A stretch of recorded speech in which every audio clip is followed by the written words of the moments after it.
12 ज्योतिर्लिंग में से एक है भीमाशंकर ज्योतिर्लिंग।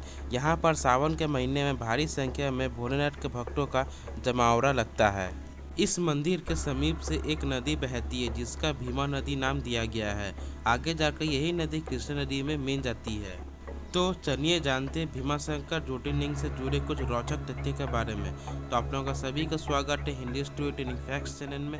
अगर आपको वीडियो पसंद है तो चैनल को लाइक शेयर एंड सब्सक्राइब कर दीजिएगा। भीमाशंकर ज्योतिर्लिंग, जिसे मोटेश्वर ज्योतिर्लिंग से भी कहा जाता है, इसे मोटेश्वर ज्योतिर्लिंग इसलिए कहते हैं क्योंकि शिवलिंग का आकार बाकी सभी ज्योतिर्लिंग से मोटा है। भीमाशंकर ज्योतिर्लिंग महाराष्ट्र के पुणे में लगभग 110 किलोमीटर दूर सह्याद्री नामक पर्वत पर स्थित है। भगवान शिव के 12 ज्योतिर्लिंग में से छठवें स्थान की उपाधि दी गई है इस शिवलिंग को। भगवान शिव ने कुंभकर्ण के पुत्र भीमवेश्वर का वध किया था, इसलिए ज्योतिर्लिंग का नाम भीमशंकर ज्योतिर्लिंग है। मान्यता है कि इस शिवलिंग को जो भी दर्शन कर लिया जाएगा भक्तजनों का, उनका सभी का दुख नाश हो जाता है। भीमशंकर मंदिर के पास एक और मंदिर है जिसका नाम कमलजय मंदिर है। इस मंदिर में देवी पार्वती के स्वरूप की पूजा की जाती है। रावण के भाई कुंभकर्ण का एक पुत्र था जिसका नाम भीम था। भीम का जन्म उसका पिता की मृत्यु के बाद हुआ था। उसकी माता जंगलों में रहती थी। भीम जब बड़ा हुआ तो उसने एक दिन अपनी माता से अपने पिता के बारे में पूछा। तब उसकी माता ने बताया कि कुंभकर्ण उसके पिता थे जिनमें युद्ध में श्री राम ने मार डाला। अपने पिता की मृत्यु के बारे में सुनकर भीम अत्यंत क्रोधित हुआ और उसने श्री राम से प्रतिशोध लेने की ठान ली।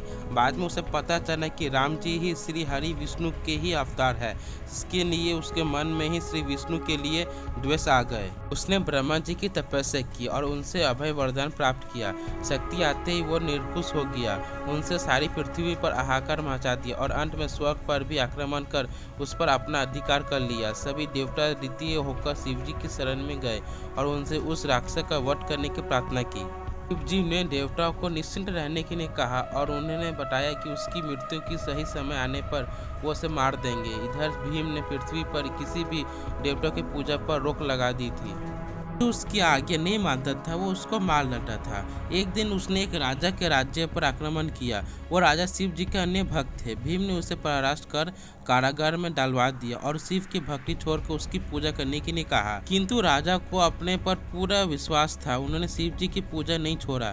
कारागार में ही मिट्टी से शिवलिंग बनाकर उसकी पूजा शुरू कर दी। जब भीम को पता लगा तो वो तलवार से उस शिवलिंग को नष्ट करने आ गया। जैसे ही उसने तलवार शिवलिंग पर मारी, शिव जी वहां प्रकट हो गए और उन्हें अपनी पिनक से उस अधर्मी को मार दिया और राजा को अपना आशीर्वाद दिया। फिर देवताओं ने शिव जी से प्रार्थना की उस पवित्र जगह को पवित्र करने के लिए वहीं स्थापित हो जाएं आप। देवताओं का आग्रह मान शिव जी ने अपनी ज्योति को वहां से उस शिवलिंग से स्थापित कर दी। क्योंकि शिव जी ने भीम को मारा था और उसको उद्धार किया था, इसलिए उस ज्योतिर्लिंग को भीमशंकर कहने जाने लगा। तो भक्त जन जब चाहे तब अपने शिव की आराधना कर सकते हैं, इस ज्योतिर्लिंग के दर्शन कर सकते हैं। वैसे तो कोई नियमित रूप का समय नहीं है, मगर आपको बस कुछ बातों का ध्यान रखना है। वो इस प्रकार है। यहाँ श्रद्धालु के लिए रुकने के लिए हर तरह की व्यवस्था की गई है। भीमशंकर से कुछ ही दूरी पर सिनोनी और घोड़ा गांव है जहां आपकी हर तरह की सुविधा मिलेगी। यदि आपको भीमशंकर मंदिर की यात्रा करनी है तो अगस्त और फरवरी महीने के बीच जाएं। तो दोस्तों, आप लोगों की वीडियो कैसी लगी? अगर आपको वीडियो पसंद है तो चैनल को लाइक शेयर एंड सब्सक्राइब कर दीजिएगा। Thank you for watching this video.